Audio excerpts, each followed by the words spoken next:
देखिए आज हमें जो पढ़ना है वो ये है कि tools of recombinant DNA technology, right. Tools of, कल तक हमने ये पढ़ा कि रिकॉम्बिनेंट डीएनए टेक्नोलॉजी होती क्या है, हमने ये पढ़ा कि जो है क्लोनिंग कैसे होती है, वेक्टर्स, हम लोग ने ये सारी चीजें अभी तक बहुत ही जो है छोटी छोटी तरीके से, मतलब बहुत ही स्मॉल स्केल पे पढ़ा। अब हम ये ब्रीफिंग, मतलब हम इसका थोड़ा सा कि बेसिकली टूल्स, जैसे मैंने बताया था ना कि किचन में जरूरत होती है, मतलब जितने भी सामान होते हैं उनके बगैर क्या होता है, खाना नहीं बन सकता, ठीक है। हर चीजों की उतनी ही जरूरत होती है, तो इसकी थोड़ी सी ब्रीफिंग हल्की फुल्की तो कल मैंने कर दी थी।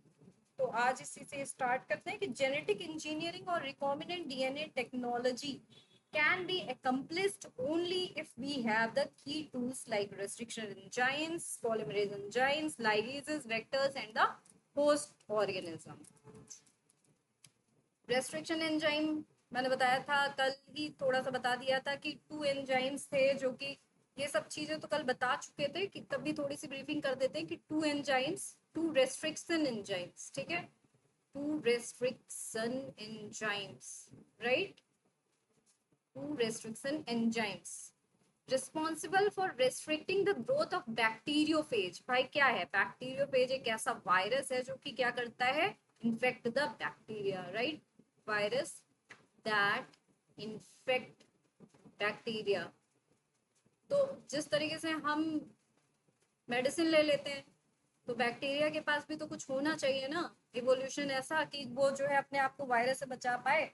तो क्या होता है, उनके पास रेस्ट्रिक्शन एंजाइम्स होते हैं। ये देखिए अगर आपको डायग्राम में दिख रहा होगा, तो ये देखिए ये होता है हमारा बैक्टीरियोफेज। इसका ये जो पार्ट है ये प्रोटीन कोट होता है, और ये टेल पार्ट होता है, और इसके अंदर हमारा जेनेटिक मटेरियल होता है, ठीक है। और ये क्या चीज दिखाई हुई है कि ये जाके स्टिक कर गया है हमारे बैक्टीरिया के मेम्ब्रेन पे, ठीक है।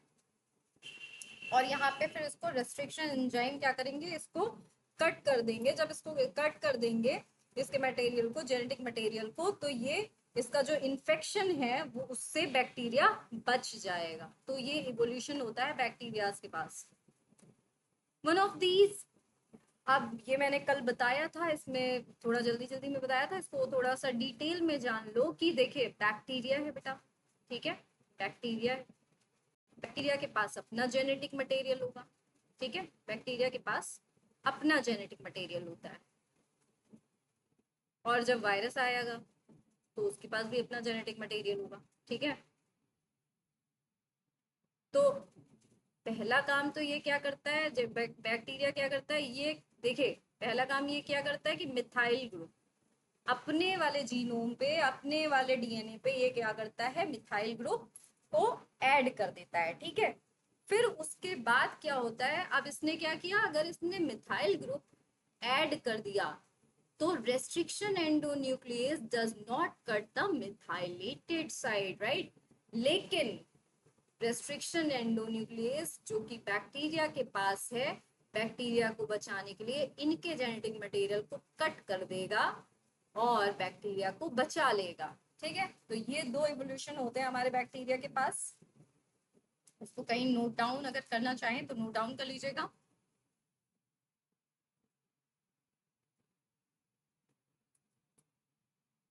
Next, restriction enzymes. ये देखिए ये तो डायग्राम आपने कल बहुत बार देखा है कि पिको आर1 एंजाइम होता है जिनके लिए स्पेसिफिक रिकग्निशन साइट्स होती हैं, फिर वो वहाँ पे क्लीवेज करते हैं, फिर वो वहाँ पे स्टिकी एंड्स बना देते हैं, फिर यहाँ पे आके हमारा टारगेट मॉलिक्यूल, टारगेट डीएनए आ जाएगा। ये सब चीजें हम बहुत बार कर चुके हैं तो अब नहीं करेंगे, ठीक है। The latter enzymes are called restriction endonucleases, हमें पता ही है, ठीक है। द फर्स्ट, बहुत ही इंपॉर्टेंट चीज है, इसको नोट डाउन कर लीजिएगा कहीं भी, कि first restriction endonuclease, first restriction endonuclease reported was HIND2, ठीक है, whose functioning depends on a specific DNA molecule sequence। जाहिर सी बात है, जितने भी रेस्ट्रिक्शन एंडोन्यूक्लियस होंगे बेटा जी, जितने भी रेस्ट्रिक्शन एंडोन्यूक्लियस होंगे बेटा, सबके पास क्या होगी, स्पेसिफिक रिकग्निशन, रिकग्निशन साइट होगी, ठीक है, जिन पर ये बेटा क्या करेंगे, कट करेंगे। इसी तरीके से हिंट 2 के पास भी होती है भाई, ये तो इनकी characteristics he. Hint to always cut DNA molecules at a particular point by recognizing a specific sequence of 6 base pairs। यहाँ से आपको क्या याद रखना है, सिर्फ इतनी चीज की हिंट 2 कट डीएनए को करता है, कितने sequence of base pairs, 6 sequence of base pairs. Next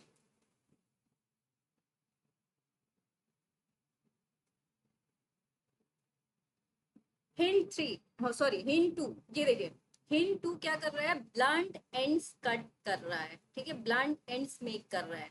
GTC, GAC, GT GTC, GAC, ठीक है।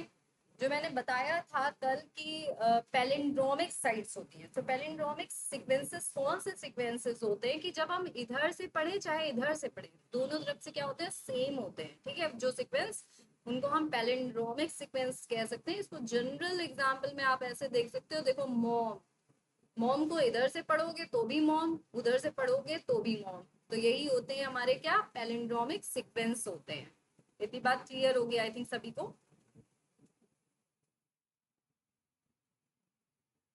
ब्लंट एंड देखिए यहाँ पे इन्होंने एक ब्लंट एंड कट किया यहाँ से हिंट 2 ने। This specific base sequence is known as the recognition sequence for, अब जाहिर सी बात है हर जगह रेस्ट्रिक्शन एंडोन्यूक्लियस की बात हो रही है, तो ये स्पेसिफिक सीक्वेंस है किसके लिए, हिंड 2 रेस्ट्रिक्शन एंडोन्यूक्लियस के लिए। क्लियर बेटा।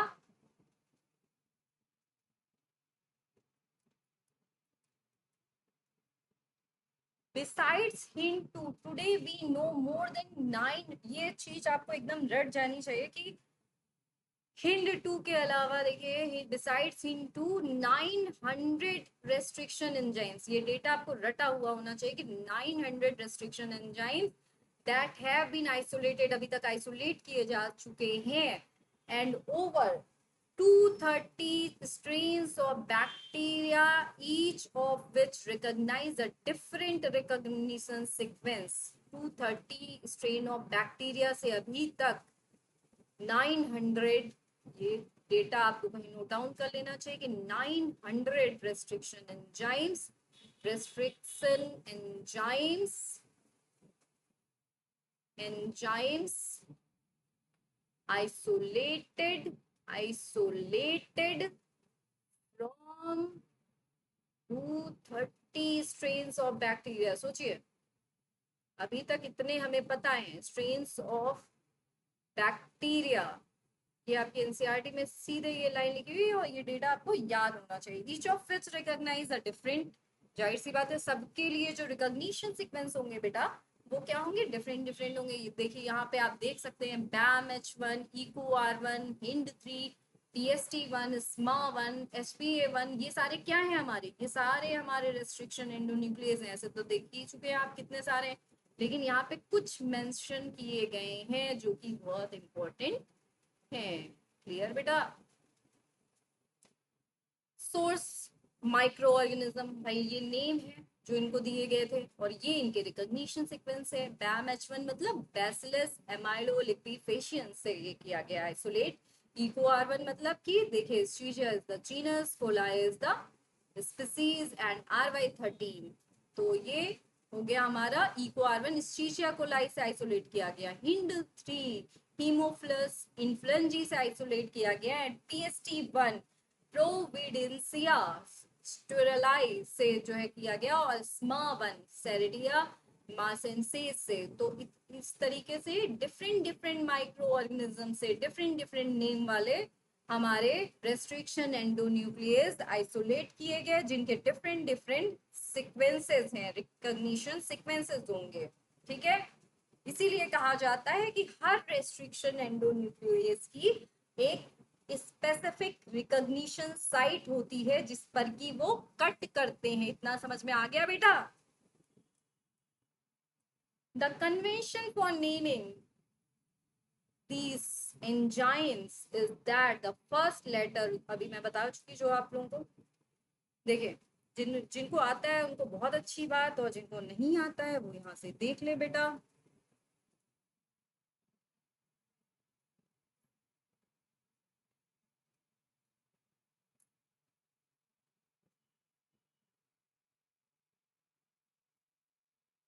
चैट में टाइप करिए कि किसको किस कौन कौन है, और किसको किसको पता है कि कन्वेंशन ऑफ नेमिंग कैसे दी जाती है। जल्दी जल्दी जल्दी बेटा, इंटरेक्ट करते रहिए ताकि मुझे पता चले कि आप लोग देख रहे हो, और वीडियो ऑन करके कहीं और कुछ और काम तो नहीं कर रहे हो। हाँ? जल्दी, बहुत सारा कवर करना है बेटा, जल्दी reply in the chat box. Naming of the enzyme के बारे में कितने लोगों को एकदम अच्छे से याद है? सेल, आप हो बेटा? Reply in the chat box. पता है आपको इसके बारे में? देखिए यहाँ पे मैं बता रही हूँ इसमें क्या होता है। The convention for naming these, अच्छा नहीं पता है, चलिए कोई बात नहीं, देखिए ध्यान से देखिए यहाँ पे है ना। अभी तक जितना पढ़ा है वो समझ में आया कि नहीं समझ में आया, ये बताइए पहले जल्दी से।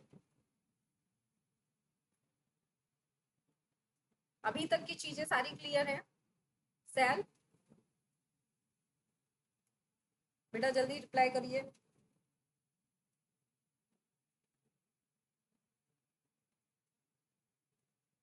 ठीक है। तो देखिए बेटा क्या है, अभी तक अभी हम बात कर रहे थे बेसिकली क्या है कि tools of RDT, right? RDT क्या है हमारा? Recombinant DNA technology. रिकॉम्बिनेंट क्या होता है भाई? किसी भी चीज में जैसे मैंने बताया था कि जैसे तुम लोग एक बार कोई चीज पढ़ चुके हो, ठीक है, तो दोबारा जब उसी चीज को पढ़ रहे हो तो उसको रिवीजन कहते हैं, ठीक है। तो यहाँ पे भी एक देखिए क्या है, बायोलॉजी का मैंने आपको क्या बताया, या फिर किसी भी सब्जेक्ट में मैं ये हमेशा बताती रहती हूँ कि टर्मिनोलॉजीज पे ध्यान दीजिए आप। कोई भी चीज रटने वाली नहीं होती, समझने वाली है। रिवीजन से हमें हम ये ध्यान लगा सकते हैं कि रिकॉम्बिनेंट, रिकॉम्बिनेंट मतलब दो डीएनए मॉलिक्यूल होंगे, री री वाइंड, ऐसे थोड़ा सा इसको कोरिलेट कर सकते हो, ठीक है। पहला तो हमारा प्लाज्मिड हो गया और उसमें हमारा टारगेट जीन हो गया, तो इसको रिकॉम्बिनेंट बोल दिया गया। और अच्छा है क्या, डीएनए, टारगेट डीएनए ले रहे हैं, तो रिकॉम्बिनेंट डीएनए टेक्नोलॉजी क्यों बोल रहे हैं? कि इसमें टेक्नोलॉजी लग रही है भाई, पीसीआर भी लगेगा, जेल इलेक्ट्रोफोरेसिस भी लगेगा, हर टेक्नोलॉजी है जो कि क्लोनिंग में यूज हो जा रही है, तो इसीलिए इसको पहली बात तो रिकॉम्बिनेंट डीएनए टेक्नोलॉजी बोल दिया है आसान शब्दों में। अब रिकॉम्बिनेंट डीएनए टेक्नोलॉजी के लिए भाई, खाना बनाने के लिए किचन में हमें हमें जो है कढ़ाई की जरूरत होती है, हमें कलछुल की जरूरत है, हर चीज की जरूरत होती है, उसके बिना तो खाना नहीं बन पाएगा, ठीक है। मतलब एक बेसिक नीड्स की जरूरत होती है। तो अब रेस्ट्रिक्शन एंडोन्यूक्लियस में, सॉरी, आरडीटी करने के लिए हमें किन किन चीजों की जरूरत होगी? रेस्ट्रिक्शन एंडोन्यूक्लियस की जरूरत होगी, वेक्टर की जरूरत होगी, पॉलीमरेजेस की जरूरत होगी, लाइगेजेस की जरूरत होगी, होस्ट की जरूरत होगी। इनके बिना हमारी आरडीटी नहीं हो सकती। अब सबसे पहली चीज जो हम इसके बारे में पढ़ रहे हैं, रेस्ट्रिक्शन एंडोन्यूक्लियस। तो रेस्ट्रिक्शन एंडोन्यूक्लियस के बारे में मैंने क्या बताया कि मॉलिकुलर सीजर की तरह काम करते हैं। ये क्या करते हैं स्पेसिफिक, कल मैंने बहुत सारे डायग्राम्स में दिखाया था कि स्पेसिफिक डीएनए पे ये कट कर देते हैं, इसीलिए इन्हें मॉलिकुलर सीजर बोला जाता है। फिर मैंने क्या बताया? मैंने ये बताया,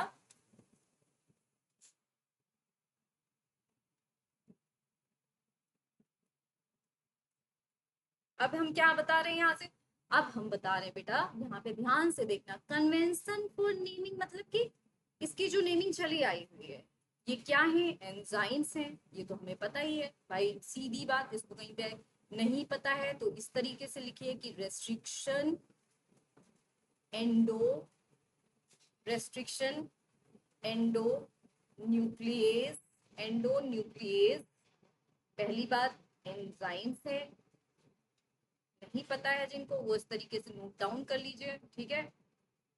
act as molecular seizure, act as molecular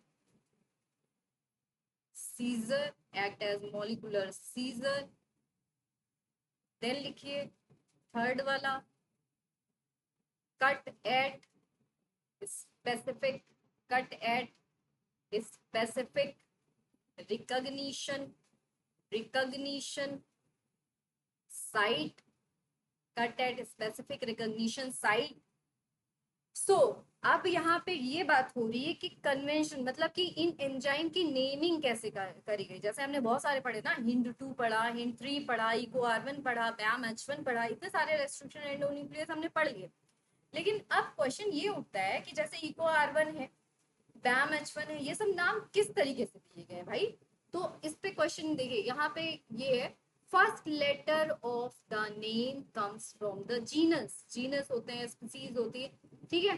तो फर्स्ट लेटर यहाँ पे कहाँ से आता है, स्टीरचिया। स्टीरचिया क्या है, हमारा जीनस है बैक्टीरिया का, ठीक है। स्टीरचिया हो गया, ठीक है। और कोलाई को देखिए, ई हो गया, इस ई फॉर स्टीरचिया जो कि जीनस को डिनोट करता है, ओ फॉर कोलाई जो कि स्पीसीज को डोनेट करता है, डिनोट करता है, आर फॉर RY13 स्ट्रेन को डिनोट करता है, और आई आर ई को R1 1 किसको डिनोट करता है, फर्स्ट आइडेंटिफाइड ऑर्डर को, ठीक। तो ये चीजें आपको याद रखनी है। देखिए यहाँ पे लिखा भी हुआ है कि फर्स्ट वाला जो है हमारा जीनस को डिनोट करता है, सेकंड 2 लेटर जो है हमारे डिनोट करते हैं किसको, species of the prokaryote cell. Prokaryote cell की स्पीसीज को डिनोट करते हैं, विच दे वर आइसोलेटेड, जिससे ये आइसोलेट किए गए हैं। मतलब कि इको इको R1 से हमें पता चल रहा है कि ये इको R1 जो है हमारा स्टीरचिया कोलाई RY13 स्ट्रेन से क्या किया गया है, आइसोलेट, इसीलिए इसका नाम इस इको R1 पड़ा है। इसी तरीके से सारे जितने भी रेस्ट्रिक्शन एंडोन्यूक्लियेजेस होते हैं उनकी नेमिंग इसी बेसिस पर करी जाती है। Restriction enzymes belong to a larger class of enzymes called nucleases। अच्छा, यहाँ से एक टर्म उठता है न्यूक्लियेजेस। अगर आप लोगों ने किसी ने मेरी सेल की क्लास करी होगी और आपको ध्यान होगा तो मैंने उसमें बताया था। वैसे पता नहीं कितने लोगों को ध्यान होगा और कितने लोगों को ध्यान नहीं होगा, लेकिन मैं बता रही हूँ क्या कैसे क्या चीजें होती हैं। मैंने वहां पे बताया था न्यूक्लियेजेस, जहां पे भी एजेस वर्ड आ गया पहली चीज तो वो एंजाइम है, तो आधी चीज तो यहीं पे क्लियर हो जानी चाहिए। नहीं पता है तो इसको नोट डाउन कर लीजिएगा बेटा, ठीक है। देखिए पहली चीज होती है न्यूक्लियेसिस, ठीक है। न्यूक्लियेसिस मतलब जैसे मैंने बताया कि आधी चीजें टर्मिनोलॉजी से क्लियर हो जाती है। टर्मिनोलॉजीज मतलब कि जो हम पढ़ रहे हैं उसको अगर हम ध्यान से देखते हुए पढ़ें तो हमारी आधी चीजें क्लियर रहेंगी। न्यूक्लियेसिस मतलब नाम से पता चल रहा होगा कि ये किसको कट करेगा, ये कट करेगा DNA को, ठीक है। और DNA और RNA, क्योंकि ये सब क्या है, ये सब क्या है, ये सब न्यूक्लिक एसिड है। मैंने शॉर्ट फॉर्म में Na लिखा है and Na is nucleic acid. Lipases, ये सब मैं यहाँ पे इसका इससे कोई रोल नहीं, रोल सिर्फ इसका इससे है। लेकिन मैं आपको बता रही हूँ कि कोरिलेशन करके पढ़ाई करने से क्या फायदे होते हैं। लाइपेजेस लिपिड को कट करेगा, ठीक है। ये अभी आगे भी आपको काम आएगा, जब अभी हम सेल्स को कट करके कैसे क्या करेंगे वो वहां पे आपको पता चलेंगे, तब मैं आप लोग से ये क्वेश्चन भी पूछूंगी, याद रखिएगा। न्यूक्लियसेस हो गया, लाइपेजेस हो गया, and the third one is proteases. Proteases को किसको कट करेगा, प्रोटीन को कट करेगा, ठीक है बेटा जी, प्रोटीन को कट करेगा, राइट बेटा। सो रेस्ट्रिक्शन एंजाइम किसको बिलोंग करते हैं, लार्ज क्लासेस ऑफ एंजाइम जिनको हम क्या कहते हैं, न्यूक्लियेसेस कहते हैं। और ये 2 काइंड्स के होते हैं बेटा, ठीक है। कि कौन कौन से होते हैं, एक्सोन्यूक्लियस, एंडोन्यूक्लियस। अच्छा फिर देखिए, फिर वही बात आ गई, मैं कहती हूँ ना कि आधी चीजें तो हमें ऐसे ही याद हो जाएंगी अगर हम रटना छोड़ दें। हम हर चीज समझ सकते हैं, डिपेंड हम पे करता है कि हम समझ के पढ़ना चाहते हैं कि हम जितना रटोगे उतना भूलोगे, जितना हर चीज समझ के पढ़ोगे कुछ चीजें रटी जाती हैं लेकिन मोस्ट ऑफ द चीजें समझी जाती हैं, ठीक है। जैसे अब रेस्ट्रिक्शन एंजाइम है और multiple revision is very important, ठीक है। अगर आप सोचो कि मैं एक बार में कोई भी चीज पढ़ के याद कर लूं और रट लूं और मुझे वो लाइफ टाइम याद रहेगा, तो नहीं होगा। आप you have to know the multiple revision, ठीक है।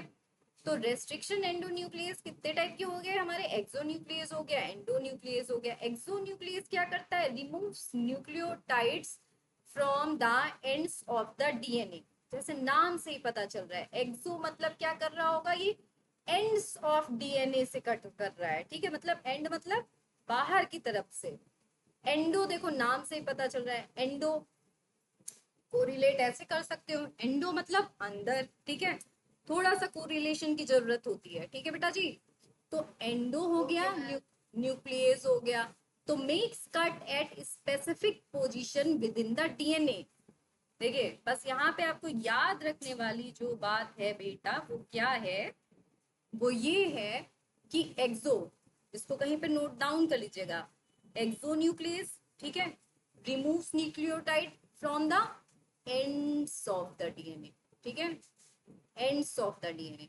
इतनी चीज, removes nucleotides from the ends of the DNA. और ये एंडो वाला क्या करता है? Cuts at specific position with in the DNA, मतलब कि अंदर के साइड में।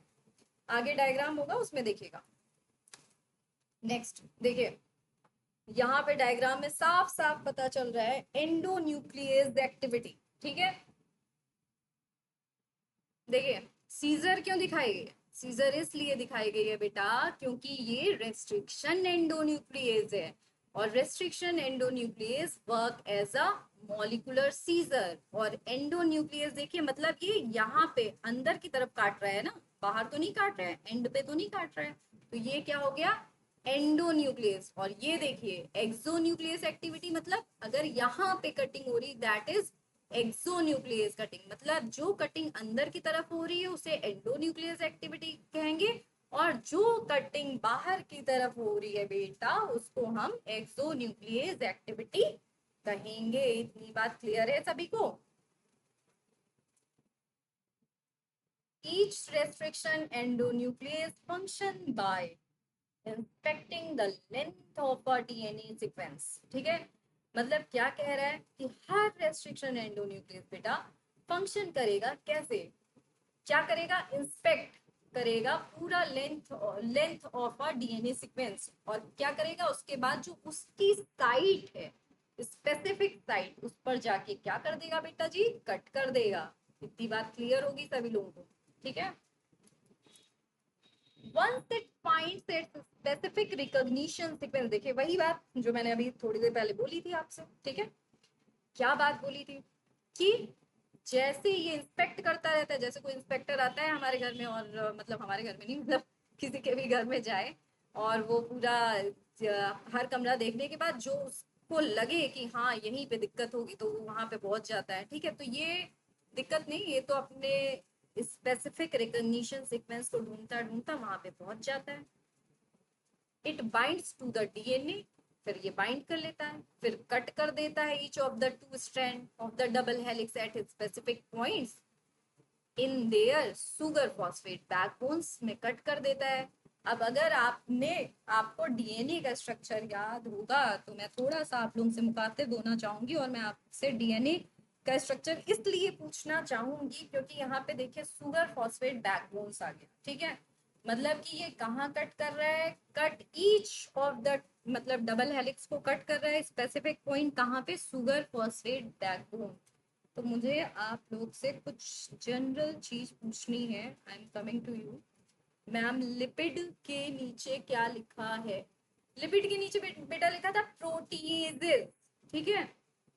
प्रोटीएजेस मतलब कि जो प्रोटीन को कट करते हैं, ठीक है। मतलब हमें नाम से ही पता देखो जहां पे भी एजेस टर्म्स आ जाएगा, आई डोंट नो आप लोग ने एंजाइम पढ़ा है कि नहीं पढ़ा है, अगर नहीं पढ़ा होगा तो हम पढ़ाएंगे बायोमोलिक्यूल्स में। तो उसमें क्या होता है कि जहां पे भी एक एजेस, भाई जिस तरीके से यहाँ पे हमारे रेस्ट्रिक्शन एंडोन्यूक्लियस का नेम दिया हुआ है ना बेटा, उसी तरीके से क्या होता है कि मतलब जो एंजाइम्स होते हैं उनका भी नेम दिया जाता है, नेमिंग सिस्टम किया जाता है। तो यहाँ पे आप एक जनरल टर्म याद रखिएगा कि जो भी एंजाइम्स जिनमें एजेस लिखा होता है वो एंजाइम्स होते हैं, मतलब जो भी टर्म जिसमें एजेस लिखा हो वो एंजाइम्स होते हैं।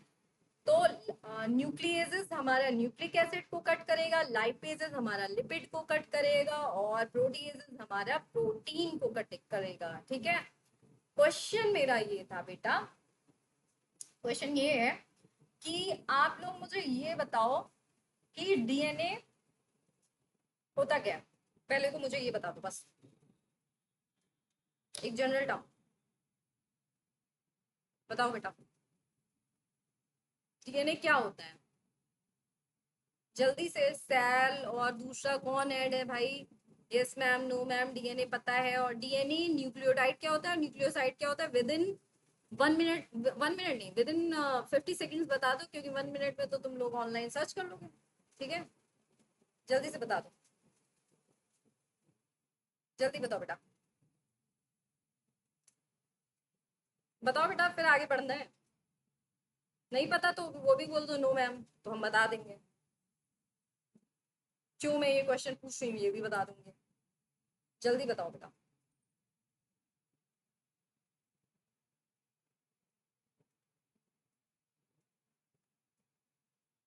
नो मैम तो लिख के भेज दो भाई।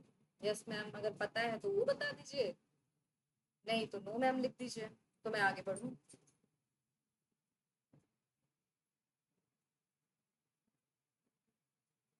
कुछ भी नहीं, कुछ टाइप नहीं करोगे तुम लोग? ढूंढ रहे हो क्या? चलो मैं ये बता देती हूँ। पहली बात तो डीएनए डबल हेलिकल होता है। ठीक है, न्यूक्लियोटाइड्स पॉलीन्यूक्लियोटाइड्स चेन का मिलकर बना होता है। ठीक है, मिलकर क्या बना होता है, मतलब पॉलीन्यूक्लियो डीएनए जो है हमारा, एक मिनट यहाँ पे बताती हूँ मैं।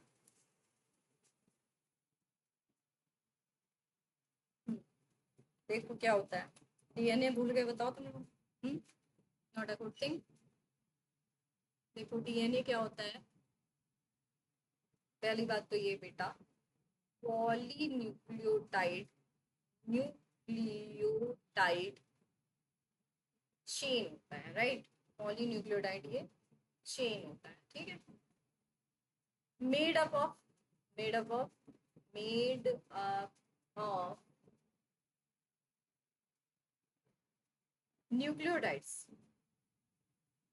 न्यूक्लियोटाइड्स इसकी बेसिक यूनिट होती है। ठीक है, अब न्यूक्लियोटाइड किससे मिलकर बना होता है, इसको कहीं नोट डाउन कर लीजिएगा। अगर पता है तो बहुत अच्छी बात, अगर आप लोग शर्मा रहे थे क्वेश्चन का आंसर देने में, और नहीं पता है तो नोट डाउन कर लीजिएगा। ठीक है, न्यूक्लियोटाइड किससे मिलकर बना है?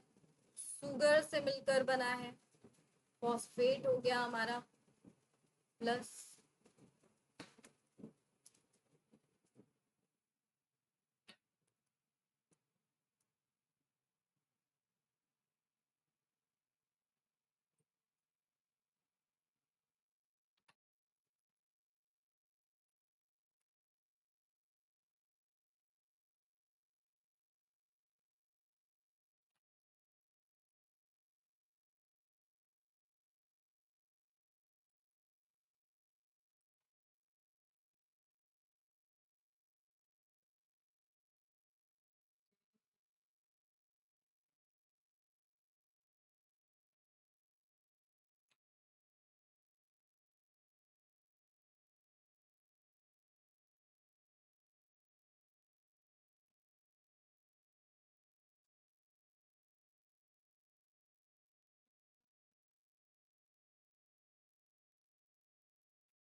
नाइट्रोजनस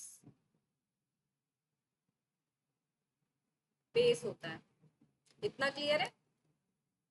तो न्यूक्लियोटाइड जो है हमारा सुगर, फॉस्फेट और नाइट्रोजनस बेस से मिलकर बना होता है। ठीक है, अब सुगर और फॉस्फेट नाइट्रोजनस बेस, मतलब ये क्या कह रहा है कि ये जो हमारे रेस्ट्रिक्ट, इसलिए मैंने ये क्वेश्चन पूछा था क्योंकि यहाँ पे जो आपका रेस्ट्रिक्शन एंडोन्यूक्लियेज है, ये देखिए ये यहाँ पे कट करता है। ठीक है, सुगर फॉस्फेट, और ये डीएनए की बैकबोन होता है। ठीक है, तो यहाँ पे ये देखिए, each restriction endonuclease recognise a specific palindromic nucleotide sequence in the DNA. each restriction endonuclease recognize specific palindromic sequence. जैसे अभी मैंने थोड़ी देर पहले बताया था कि पैलिंड्रोमिक सीक्वेंसेस वो सीक्वेंसेस होते हैं जिनको हम अगर आगे या पीछे कहीं से भी पढ़े तो वो सेम ही होते हैं। लाइक मॉम हो गया, ठीक है, इसको अगर हम इधर से पढ़े तो भी ये मॉम ही है और इधर से पढ़े तो भी ये मॉम ही है, ठीक है। इसी तरीके से सीक्वेंस, ये एक मैं जनरल एग्जांपल दे रही हूँ, ये मत सोचना कि ये कोई पैलिंड्रोमिक सीक्वेंस है। इतनी बात क्लियर है?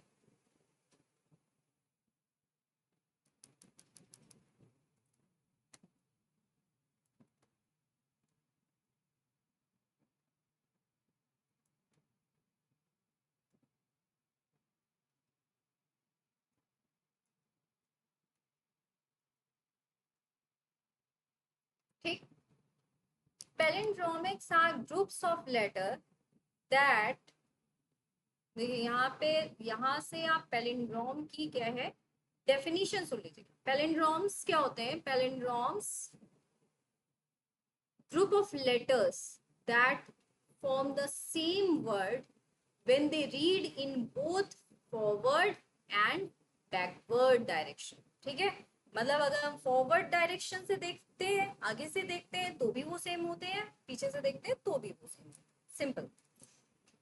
मलयालम, देखिए जैसे मैंने मोम वाला बताया था वैसे ही मलयालम, मलयालम को अगर आप ऐसे देखोगे ना, मलयालम राइट, अगर आप इधर से पढ़ते हो मलयालम को तो भी सेम है, अगर आप इधर से पढ़ते हो मलयालम को तो भी same. Clear? The palindrome in DNA is the sequence of base pair that read the same on the two strands when orientation of reading is kept the same, ठीक है। The above sequences read the same on the two strands and 5 prime to 3 prime direction. This is also true if read in the 3 prime to 5 prime direction. देखिए यहाँ पे आया चीज कि अगर हम जी ए, ये हैं रियल सीक्वेंसेस जिनको हमारे क्या रेस्ट्रिक्शन एंडोन्यूक्लियस कट करें, ठीक है। तो यहाँ पे ये बताया जा रहा है कि ऐसे यहाँ पे पैलिंड्रोमिक सीक्वेंस जो है GATTC, अगर हम इसको 5 प्राइम टू 3 प्राइम पढ़े तो भी ये हमें सेम ही दिख रहा है, और अगर हम इसे 3 प्राइम टू 5 प्राइम पढ़ते हैं तो भी ये सेम ही दिख रहा है, ठीक है। मतलब कि दोनों तरफ से ये देखिए GATTC, ठीक, तो दोनों तरफ से ये हमें सेम ही दिखेगा। इतनी बात क्लियर है? GATTC नोट डाउन कर लीजिएगा कहीं इसको। Commonly, most restriction enzymes cut the two strand of DNA double helix at different location. मतलब ये कह रहा है कि कुछ रेस्ट्रिक्शन एंजाइम्स होते हैं जो कि दो डबल स्ट्रैंडेड मतलब टू स्ट्रैंड जो होते हैं हमारे डबल हेलिक्स के, उनको डिफरेंट लोकेशन पे कट करता है, और इसको कहते हैं हम staggered cut. Restriction enzymes cut the strand of DNA a little away from the center of palindromic sites, but between the same two bases on opposite strands. देखिए यहाँ पे ये कह रहा है कि जो रेस्ट्रिक्शन एंजाइम्स होते हैं वो कट करते हैं डीएनए को a little away from the center of palindrome, मतलब कि जो पैलिंड्रोमिक साइट होती है उनसे थोड़ा सा दूर कट करते हैं। देखिए यहाँ पे कट कर रहे हैं, ठीक है, but between the same two bases का मतलब यहाँ पे ये कहने का मतलब है, देखिएगा ध्यान से, between the same two bases for opposite strand. इसको बहुत ध्यान से इसको देखिएगा। देखिए सीक्वेंस है GAATTC, ये स्पेसिफिक साइट है, ये हमारा रेस्ट्रिक्शन एंडोन्यूक्लियस हो गया, रेस्ट्रिक्शन एंडोन्यूक्लियस हो गया, दिस इज रेस्ट्रिक्शन एंडोन्यूक्लियस हो गया, ठीक है, and this is specific recognition site हो गया। डन। अब ये कह रहा है इसके लिए ये स्पेसिफिक रिकॉग्निशन साइट होगी, ये कह रहा है ये दोनों अपोजिट स्ट्रैंड हो गए, एक 5 प्राइम टू 3 प्राइम है, एक 3 प्राइम टू 5 प्राइम है, एंटी पैरेलल होता है हमारा डीएनए, अपोजिट स्ट्रैंड्स हो गए दोनों, ठीक है। फिर ये कह रहा है अ लिटिल अवे, मतलब भाई ये पूरा पैलिंड्रोमिक सीक्वेंस है, लिटिल अवे मतलब यहाँ पे कट कर रहा है और यहाँ पे देखिए पैलिंड्रोमिक सीक्वेंस से थोड़ा थोड़ा सा दूर यहाँ पे एकदम किनारे किनारे में कट कर रहा है। अब देखिए बहुत ही important point, eco R1 recognises, इस सीक्वेंस को रिकॉग्नाइज करता है on the DNA and cuts its between G and A। देखिए सोचिए इतनी भी स्पेसिफिसिटी होती है कि ये G और A के पास ही कट करेगा। यहाँ पे कट किया, GA पे कट कर रहा है, यहाँ पे GA पे कट किया है। ध्यान से देखिए GA, जो A के पास था GA और यहाँ पे GA, तो हमेशा इको R1 की रिकॉग्निशन साइड GATTC होगी और वो कट कहाँ पे करेगा, between G and A, G और A के बीच में कट करेगा हमारा रेस्ट्रिक्शन एंडोन्यूक्लियेज इको R1। इतनी बात क्लियर है।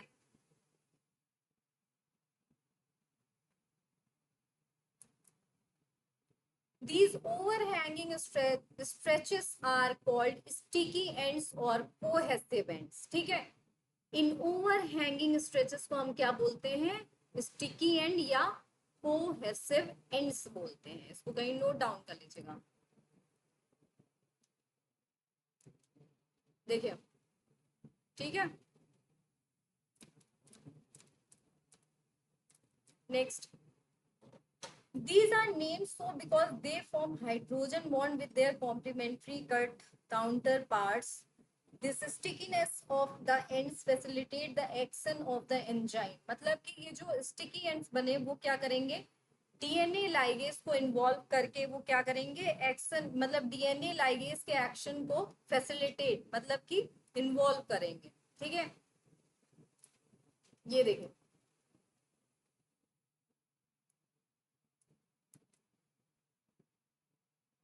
स्टिकी एंड है यहाँ पे, ये ध्यान से देखिएगा, इस तरीके से हाइड्रोजन बॉन्ड फॉर्म हो गए जो हमारे आए, जो डिजायर्ड जीन आया। फिर उसके बाद जो मैंने बताया था हमेशा फिलिंग रह जाती है तो उसको डीएनए लाइगेज आके क्या करता है, फिल कर देता है। अच्छा कोवेलेंट बॉन्ड यहाँ पे क्यों कह रहे हैं, क्योंकि सुगर और फॉस्फेट के बीच में हमारा फॉस्फोडाइस्टर बॉन्ड होता है, उसको आके हमारा कौन बनाता है, डीएनए लाइगेज। और यहाँ पे इससे पहले कौन सा बॉन्ड टूट रहा था, सुगर और फॉस्फेट के बीच में एक बॉन्ड होता है, अगर आपने डीएनए पढ़ा होगा तो आपको पता होगा कि सुगर और फॉस्फेट के बीच में फॉस्फोडाइस्टर बॉन्ड होता है और ग्लाइकोसिडिक बॉन्ड जो है हमारा नाइट्रोजनस बेस और सुगर के बीच में होता है, ठीक है। तो यहाँ पे जो बॉन्ड है हमारा फॉस्फेट सुगर टूट रहा था, वो फॉस्फेट सुगर के बीच में जो फॉस्फोडाइस्टर बॉन्ड है वो ब्रेक हो रहा था और वो जुड़ किसके मदद से रहा है, लाइगेज की मदद से। और क्यों जुड़ रहा है, due to stickiness of the ends, जो स्टिकी एंड्स बने थे इनकी स्टिकीनेस की वजह से, पहले तो टारगेट डीएनए आके बाइंड कर गया, फिर उसके बाद स्टिकीनेस की वजह से हमारा डीएनए लाइगेज के आता है और फिल कर देता है और कोवलेंट बॉन्ड बना देता है। देखिए लिखा हुआ है लाइगेज, ध्यान से देखिएगा इस एनिमेशन को, स्टिकी एंड्स है, डीएनए फ्रेगमेंट है, प्लाज्मिड डीएनए है, पास पास आए, हाइड्रोजन बॉन्ड इनके बीच में बन गया, लाइगेज ने कोवलेंट बॉन्ड बनाया। दो तरीके के बॉन्ड होते हैं, एक कोवलेंट बॉन्ड होता है, एक नॉन कोवलेंट बॉन्ड होता है। जो कोवलेंट बॉन्ड होता है उसको बनने में बहुत ज्यादा एनर्जी लगती है और जब वो टूटता है तो भी बहुत ज्यादा एनर्जी खर्च होता है, और जो है दूसरे होते हैं वो नॉन कोवलेंट बॉन्ड होते हैं, ठीक है। Can you, however, in reality, the location and frequency of such sequences in a given genome is not random but species specific. Same बात वही चीज कही गई है कि अगर कोई जीनोम है तो उसमें क्या है, रैंडम नहीं होगा, इज नॉट रैंडम। मतलब कि जो however in reality the location and frequency of such sequences मतलब recognition sequences, यहाँ पे सच सीक्वेंसेस से हमेशा याद रखिएगा, अगर सीक्वेंसेस की बात हो रही है तो रिकॉग्निशन साइट या रिकॉग्निशन सीक्वेंस की बात हो रही है, ठीक है। In a given genome is not random, कहीं पे भी नहीं पाए जाते हैं बट स्पीसीज स्पेसिफिक होते हैं ये। रेस्ट्रिक्शन, ये पॉइंट नॉर्मल है। यहाँ पे देखिए क्या है, restriction endonuclease are used in genetic engineering, ये इंपॉर्टेंट पॉइंट है।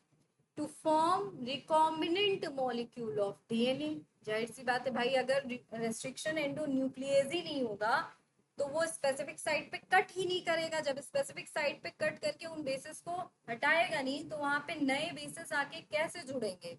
इसी वजह से क्या होता है, restriction endonucleases are used in genetic engineering to form recombinant molecules of DNA which are composed of DNA from different sources and genomes when cut by same restriction enzyme।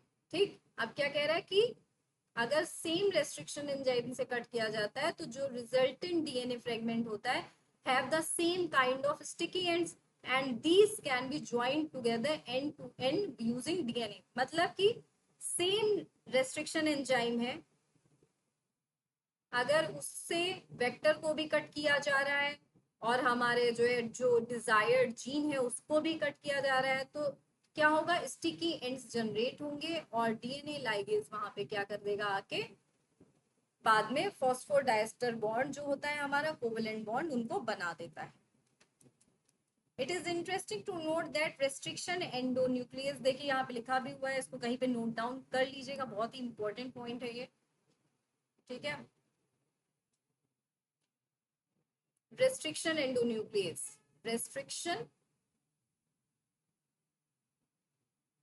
endonuclease, restriction endonucleases cut phosphodiester bonds where DNA ligases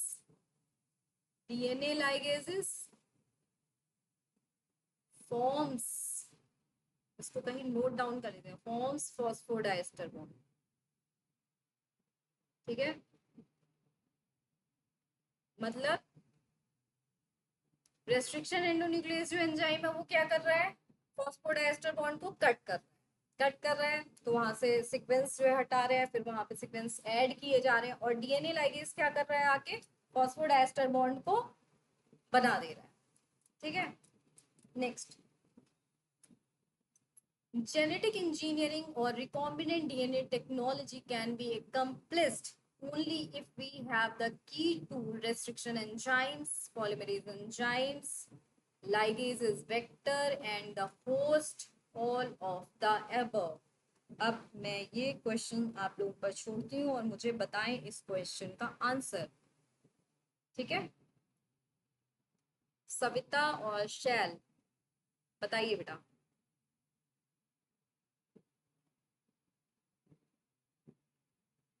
पीछे की slide show कर दें, कौन सी slide थी बेटा?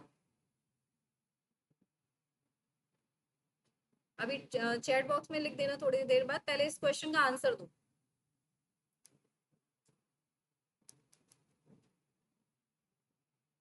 Answer दो बेटा, जल्दी जल्दी आंसर दो, सविता, शैल।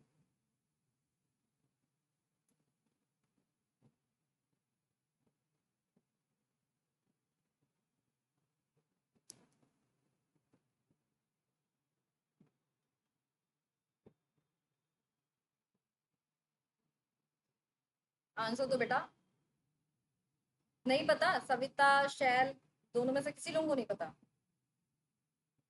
पूरा जेनेटिक इंजीनियरिंग पढ़ लिया अभी तक आप लोगों ने, इतनी इतनी सारी स्लाइड्स देख चुके हैं, कोई तो आंसर करो। मैम 1 वाला है शायद। अच्छा, पॉलीमरेज एंजाइम की जरूरत नहीं होती है? फर्स्ट स्लाइड दिखाई थी अभी, टूल्स फॉर जेनेटिक इंजीनियरिंग, और रिपीट भी कर चुकी हूँ। बताओ बेटा। मैम फर्स्ट, सविता बताओ, तुम भी बताओ। Fourth, very good Govind, very good बेटा।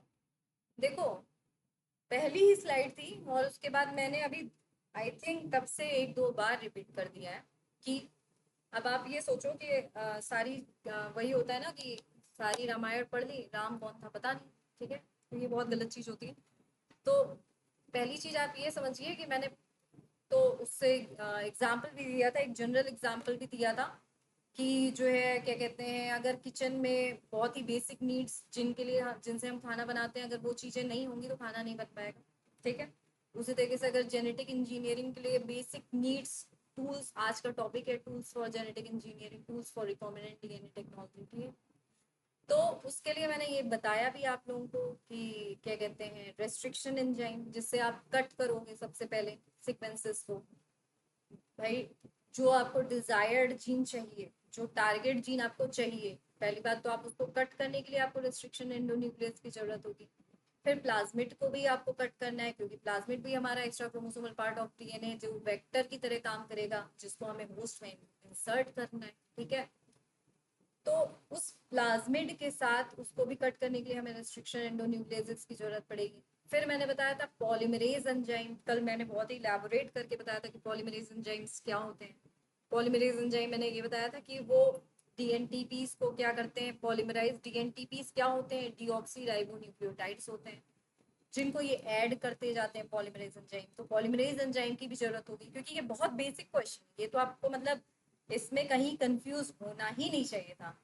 फिर लाइगेजेस, भाई ये सारे टूल्स ही तो हैं, अभी थोड़ी देर पहले हम पढ़ रहे थे कि लाइगेजेस क्या करेंगे, फॉस्फेट जो रेस्ट्रिक्शन एंजाइम्स ने फॉस्फोडाइस्टर बॉन्ड्स को ब्रेक कर दिया है, उनको लाइगेजेस आके ऐड कर देंगे, जोड़ देंगे, कोवलेंट बॉन्ड बना देंगे। फिर वेक्टर्स, वेरी इंपॉर्टेंट, वेक्टर्स नहीं होंगे तो ऑटोनोमसली रेप्लिकेटिंग जो होते हैं ये हमारे पार्ट ऑफ डीएनए होते हैं, तो ये वेक्टर्स नहीं होंगे तो ये होस्ट में हम किस चीज को इंसर्ट कराएंगे जो मल्टीपल कॉपीज बना ले, तो वेक्टर्स का होना इज वेरी इंपॉर्टेंट। होस्ट नहीं होगा तब फिर तो कोई मतलब ही नहीं, भाई होस्ट में इंसर्ट करके ही मल्टीपल कॉपीज बननी है, सारी चीजें होनी है। तो ये तो फर्स्ट स्लाइड थी आपकी, और इसको मैं 2-3 बार रिपीट कर चुकी हूँ, और इसमें कंफ्यूजन नहीं होना चाहिए, ठीक है बेटा।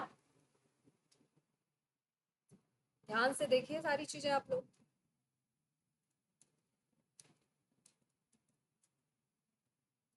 All of the above. In the nomenclature of restriction enzyme, the first letter of the name comes from species, strain, family, genus. Genus से आएगा, मैं ही बता दे रही हूँ। फिर आप आइएगा तो फिर हम आपसे पूछेंगे face to face. Exonucleases cut the DNA. चलिए ये बता दीजिए, ये तो पता होगा।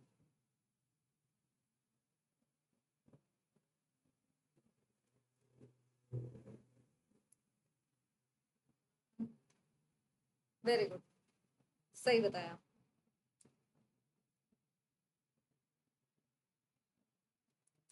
From the ends of the, ठीक है।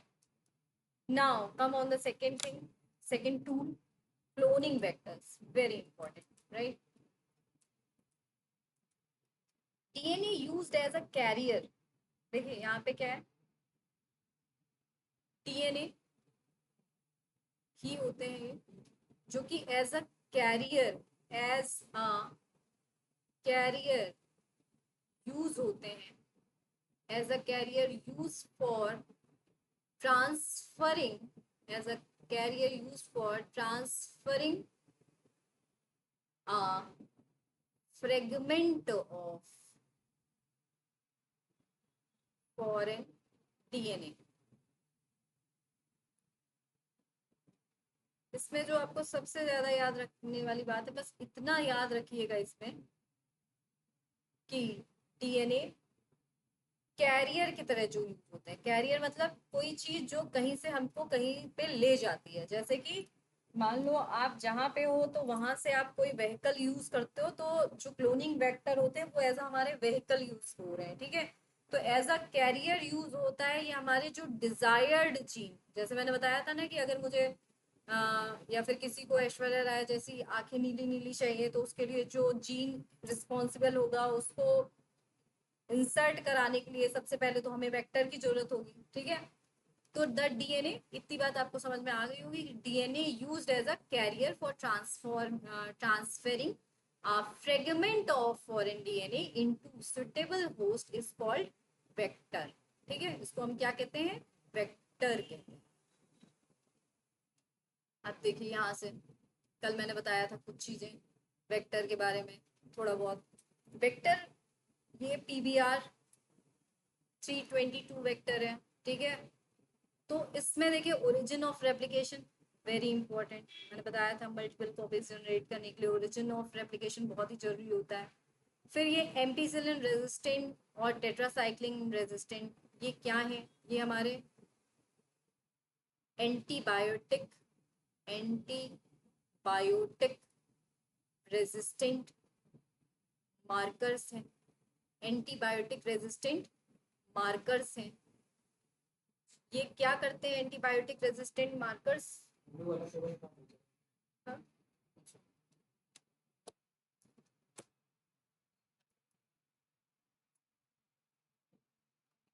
एंटीबायोटिक रेजिस्टेंट मार्कर्स क्या करते हैं? एंटीबायोटिक रेजिस्टेंट मार्कर्स करते क्या है, सुनिए। ये जो है ये बताते हैं कि कोई भी डीएनए है, वो रिकॉम्बिनेंट डीएनए बना है कि नहीं, कोई भी सेल है वो ट्रांसफॉर्म ट्रांसफॉर्म, एक मिनट इधर लिखती हूँ मैं, antibiotic resistant, just a minute.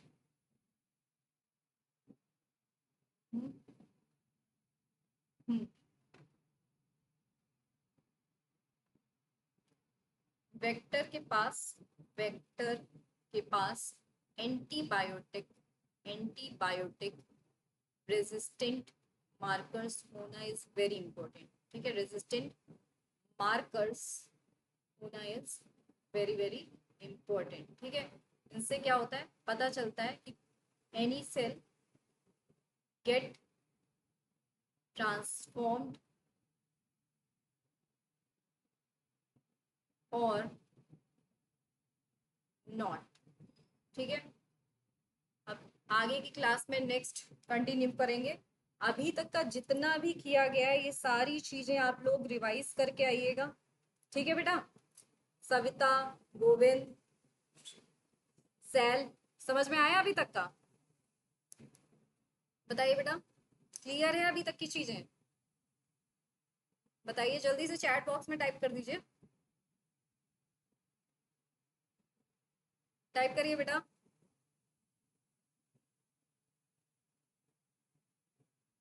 ठीक है, आगे का कल क्लोनिंग वेक्टर और सारी चीजें फिर हम कल कंटिन्यू करेंगे, तो कल मिलते हैं क्लास में, ठीक है बेटा।